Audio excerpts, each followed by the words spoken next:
You're listening to an Airwave Media Podcast. I mean, what drew you to Hansen? Because, like I said, I wasn't familiar with him before you mentioned him. It's got to be a decade now or so ago. I went through some crazy nerve issues myself. I had like a Bell's palsy style attack. It was my neurologist couldn't really figure out what was going on with me. So I now have a tremor since that episode. So I'm looking for different artists, different TED Talks, that analytical side, and I stumble across somebody who I can relate to physically as well as intellectually. And so I think that was kind of my first leeway into his work and that ephemeral quality that he produces. Okay, so you've had a similar physical experience, and man, that I got to find a way to work that in. That's perfect right there. Because when I was looking at him, I was going to do some really just mindless he had to drop out of art school, and all my teachers told me I should drop out of art school. I was terrible for different reasons. I was just naturally bad at it. I feel like who art ed? Try to slice it. Who art ed? Mr. Wood art ed me. Yeah. Either way, it's ambiguous. It works on so many levels. I know. That's off to a great start. Welcome to Who Arted, the podcast where we explore visual arts in an audio medium. I'm your host, Kyle Wood, and joining me today is Kelly Beach, the host of Ramblings of a Middle School Art Teacher, a podcast I've been listening to quite a bit lately. You are, of course, a middle school art teacher out in Colorado and on the board of the Colorado Tab Incorporated, right? That's correct, Kyle. Thanks for having me on. I'm super excited to be here. Thank you for joining me. It's always lovely to sort of meet another art teacher. I was listening to your episode today about conferences and finding your own people, and that connection and how that sort of rejuvenates us. I'm going to be speaking at the Illinois Art Ed Association conference in just a few days coming up, and it's nice to meet a fellow Tab guy. Yeah, I love Tab. I love talking with other art teachers. This is typically the time we have our Colorado conference. Yeah. Facebook memories were showing that's what should be happening right now.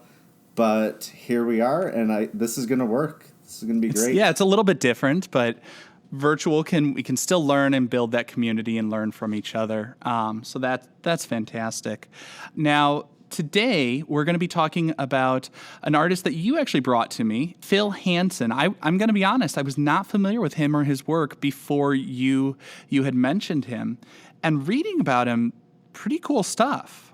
He's a contemporary artist, an American artist. I believe he's from Minnesota. But he had a background in art that is not necessarily our traditional style. He loved traditional art, pointillism specifically, and when he was going to art school, he was so focused on pointillism, he said he started to develop this tremor. And what happened was, as he was trying to maintain that control, to stop that tremor and stop that shaking to get the perfect dots that were his goal, he tightened his grip. The tremor got worse, and then he tightened it further. The tremor got worse. It's this vicious cycle where, he sort of talks about that sort of tunnel vision and relentless pursuit of perfection in that pointillist approach. It was ultimately damaging to him, physically, emotionally, mentally, all of that, because that tremor developed to the point where it stopped him from pursuing his arts for a while. He left art school. He left the arts entirely. And eventually, years later, when he went back to the arts and he saw a neurologist and was trying to figure out a way to fix and overcome that hurdle, the neurologist said, I'm sorry, you've got permanent nerve damage here. This is not coming back. That tremor, the shake's not going away. And he said for him, the sort of aha moment was the neurologist saying, why don't you just embrace the shake? Which I think is a really interesting idea, And as artists, we embrace so many different things. Right. And we look at 2020. What kind of shake have we encouraged or encountered this year?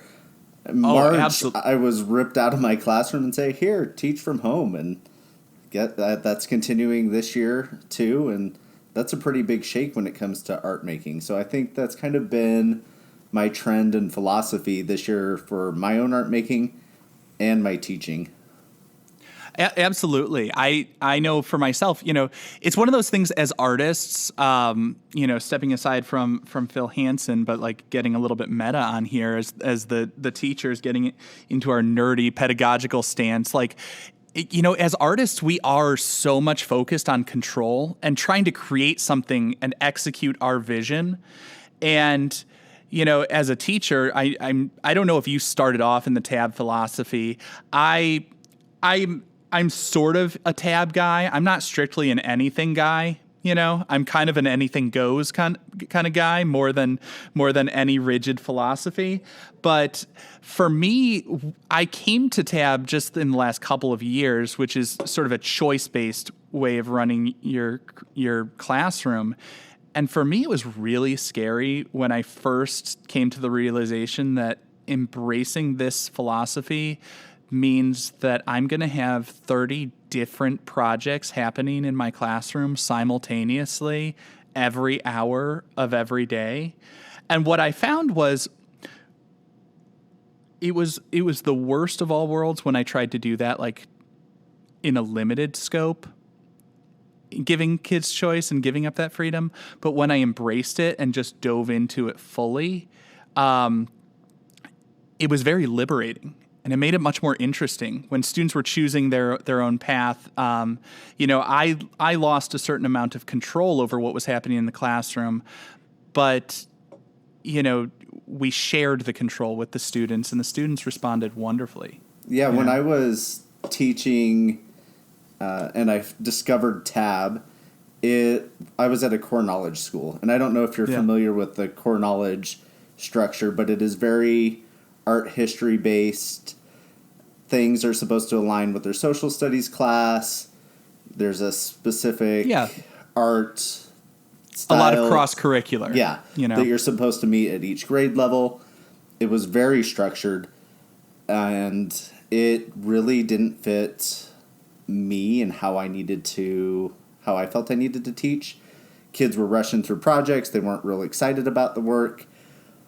A bunch of dead white guys weren't always the most interesting to my community and to me itself. And so when I discovered tab or a choice-based philosophy, my world just lit on fire. I was super excited to really dive into what are the interests of my students. And it was a crazy shake, if we're going to stay with that Phil Hansen. It's a good metaphor. Absolutely. I shook my school's community. I said, hey, I can still meet all of these requirements that we need to, but we're not going to be doing projects based on pointillism or any of the art history media that I was supposed to cover. We'll still cover it, but it's going to be more of a quick lecture or, hey, I noticed you're working in an impressionist style. Look at this artist who does this work.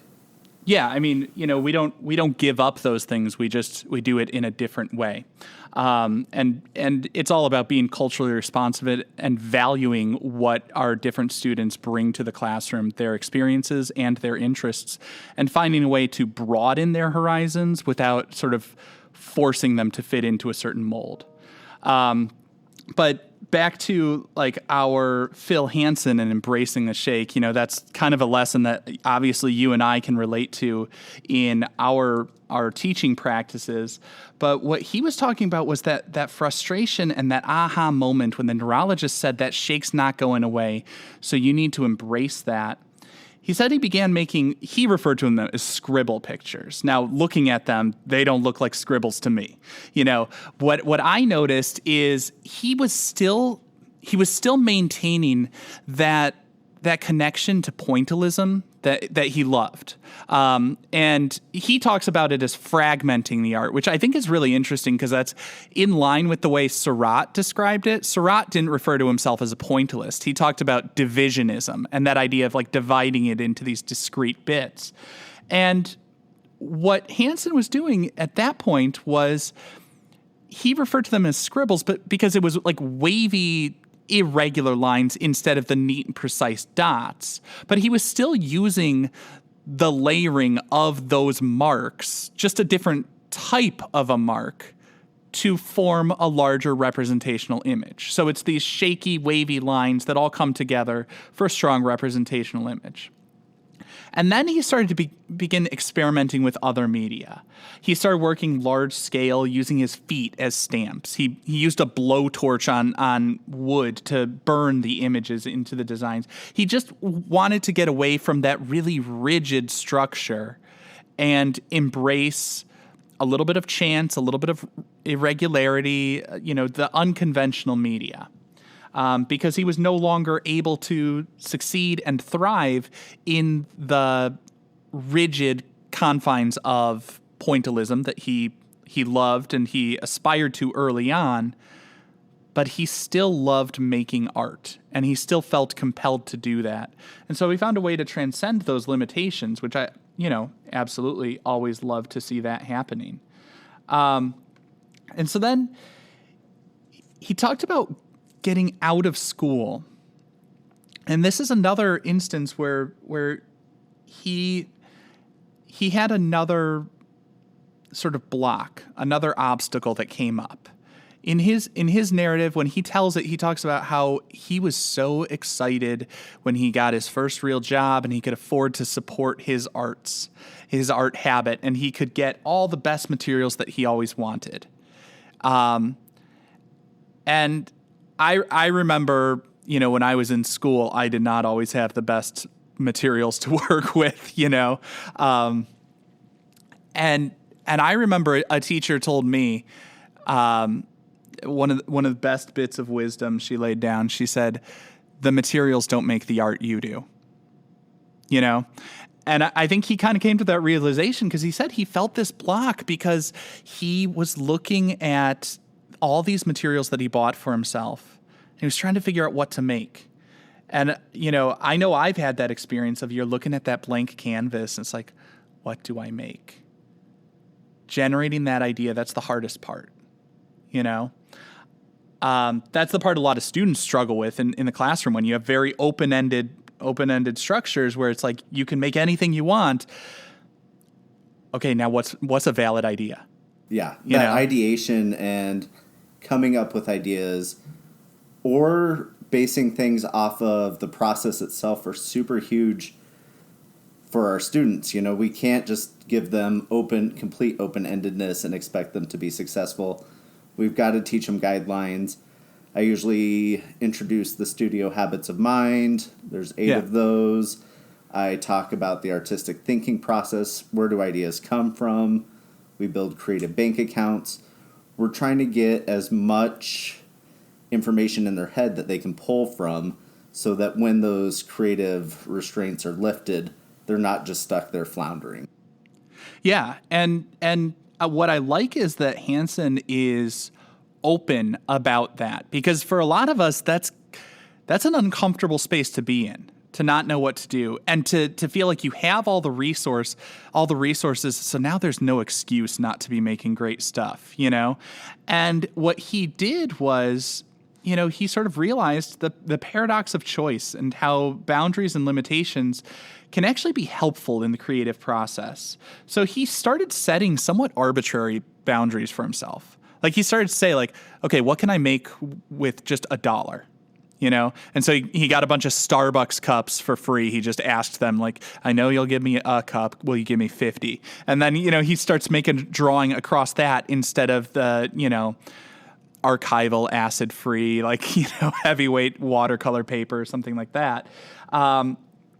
And his breakthrough piece was a stop motion that he painted on his chest, different images of all the works that were important influences over him.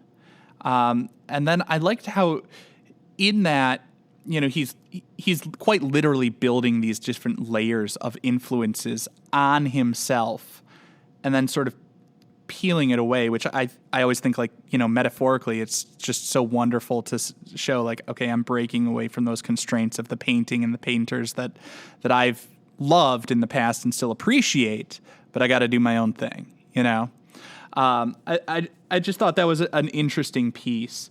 But he's done a number of things, and one of the things he did recently was his Goodbye Art series. And he refers to that as, like, focusing on the ultimate limitation of creating artwork that will be destroyed, which is painful for me as an artist to look at, As I've gotten older and as I think about my artistic process and I relate to my students and their artistic process, I've really shifted into that process over product kind of overall viewpoint where I see the process of the art making, which is so much of what Phil's work is about, is the process, outweighs the product. Yes, if you're going to be a practicing artist and you're working on commissions or you're working for a major company, that product is super important. But I think the majority of the students that come through my classroom, I want them to really experience that process more so than that end product. If I can get them engaged and excited about their art making, the product will come eventually, but I think that process is super important. Yeah, I don't like weighting things one over another, because when I talk to people, it's like, are you a process guy? Are you a product guy? My answer is always just yes. Like, for me, like, they're like, I don't sacrifice one for the other. I love them both. I just want more of everything always. But what I like about his like, he's very clear about his philosophy and his orientation, and he, to be able to sacrifice and destroy his work as a part of the creative process, I think is interesting. There's sort of like a Zen kind of feel to that. Like, it kind of reminds me of the Buddhist monks making the sand art and everything. You know what I'm talking about? Like the mandalas and everything that the real that temporary. They're ephemeral. They're temporary, and it's it's about not getting overly attached to the objects and trappings of the physical space. And for an artist, that's a bold statement, because, like I say, the visual arts, it's so much about that aesthetic experience. And so I think it's probably good now to shift towards looking at a specific work of his, and this is from his Goodbye Art 2 series. It's called Cobain, which, I was immediately drawn to just because, growing up in the 90s playing guitar, I loved Nirvana. I loved Kurt Cobain. I loved that. And I find it interesting because when I think of Cobain, the grunge aesthetic was so much about creation and destruction being intertwined. Yeah. You know what I mean? Absolutely. Well, and then if we're relating the ephemeral, the timelessness, things can disappear so quickly. That really ties into the Cobain story, and it really kind of hits home. Yeah. So as I'm looking at this video piece, because the physical work does not stand up over time, as I'm looking at it, the first shot is him smashing a guitar, which, okay, we've seen musicians smash guitars. Cobain was famously smashing his guitars on stage. And then we see Hansen carefully and meticulously arrange all of those pieces on a piece of glass. And we see it's revealed, it is this stunning portrait of Kurt Cobain. And what does he do next? Smashes it again. He smashes it again. And so it's this cycle of destruction, then creation, then destruction. which, Kurt Cobain was always smashing his guitars, and then the roadies would have to pick up the pieces and bolt the neck back on, and, he'd go out and play a show the next day. But, he's capturing this, and it's interesting to me because, like I say, there is that sort of Zen, and existentialist kind of be in the moment, create for the sake of creating, and you don't have to hold on to that physical product. Embrace the shake, embrace the chaos. And I see that, and I find that interesting. What's your take on this? What's jumping out to you about that piece? That piece is, again, that the power of the process, that time, that energy that he took to create something that is then just immediately destroyed once again. And I think it really just helps my students see that things don't necessarily need to be perfect. Don't get me wrong, his work is phenomenal. It has a very polished quality to it. You can tell that that's Cobain before it's smashed again. But the whole idea of we can create something and then live in that moment and then destroy it and move on to our next thing is super powerful to me. And I think my students can relate to that as well. Yeah, it's an interesting theme, and what I like about this as a performance piece, because that's kind of that's how I categorize this current series. To me, it feels like it's performance art. He talks about he's destroying his artwork, and that there's no physical product, but to me, it's like the video, the documentation of that process. To me, that's the ultimate artwork. To me, that's the ultimate piece of this. And what I find really interesting is the way that everything about the performance is thematically tied. He starts off with a Stratocaster that he smashes. Cobain was playing Fenders all the time. If we want to quibble, it's not a Jag Stang. It's not, like the exact thing that Cobain was doing. But he smashes a guitar, which is, one of the acts that was so closely associated with Kurt Cobain and his performance. And then he reassembles those pieces to an image of Cobain, and then he destroys it, which, again, I appreciate it on different levels. I like the energy. I wish there were a little bit more like light and sound with it, because he's doing this in like a blank white room, which at the same time feels like this sort of irreverent send up to the gallery world where it's like, okay, blank white, pristine, I'm going to violate the sanctity of that space, and sort of break a taboo and do something that's unexpected in that setting. Kind of the way for a while there was that trend of like punk guys wearing the ties and subverting those different aesthetics. Yeah, I totally see where you're going with that. Music is not just an auditory experience, especially when you're in a concert. You're feeling that sound pound against your chest. You're feeling the energy of the people around you. You're moving to the music. It's so all-inclusive, full-body experience. And I think some of that is lacking in this piece. It is void of a whole lot of visual other than the assembly of the thing. There's not a whole lot of sound except for the smashing of the guitar. I think you're losing some of that music, that energy that comes from experiencing a rock concert that could have maybe been translated a little more. Yeah, and like I say, I'm a little bit conflicted on it, because on the one hand, that's what I want and that's what I expect. On the other hand, I always like things that, as a work of art, I see enough to connect to and understand, but it has some elements that are unexpected, that are different, that subvert my expectations.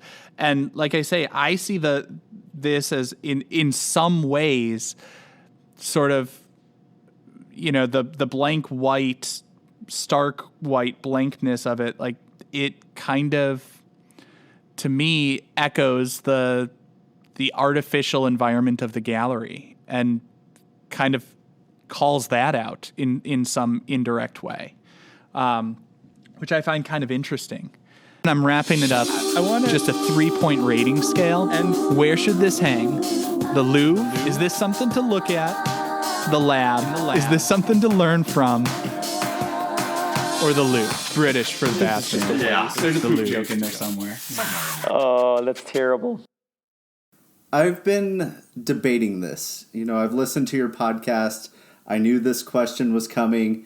You have these 3 awesome categories of where things belong, but I don't know if this belongs anywhere. I think this is such an in-the-moment piece of work. It's that process. You're left with just that clear glass box of the broken guitar pieces and a separate video. I'm almost wondering if it doesn't belong anywhere. It just belongs in the moment as opposed to one of your 3 categories. I'm going to shake it up on you a little bit. I like that. I like that you refuse to fit within the confines of the structure of my program.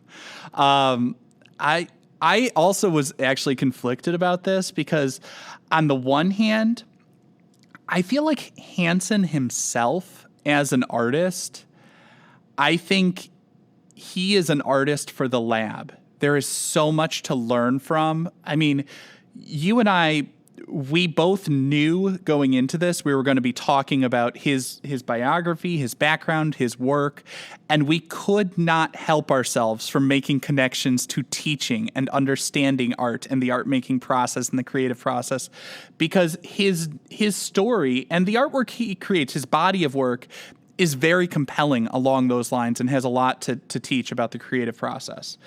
But this specific piece, I'm gonna say I'd put it in the Lou, because of the fact that the Lou I feel like is I could explain this in different ways, but what I would say is it's for something that doesn't need to be kept around forever. Right. You know what I mean? Like this is an ephemeral piece, and his performance art in general is ephemeral, and that's part of the selection of that medium, is for it to be in the moment. Absolutely. If I had to put it in one of the 3 categories, I'm gonna bow down to your structure. I'm gonna give in. I'm gonna lose that. Don't give in. I'm gonna lose that punk Do rock. your own thing. Punk rock section, but I completely agree that it is so ephemeral, and the Lou would be the better of the 3. Because it's also the most irreverent of the categories. Right. So I want to say thank you very much for taking the time. It was wonderful to meet you in person. It feels funny because I first met you on social media and I started listening to your podcast, in the car on the way to school.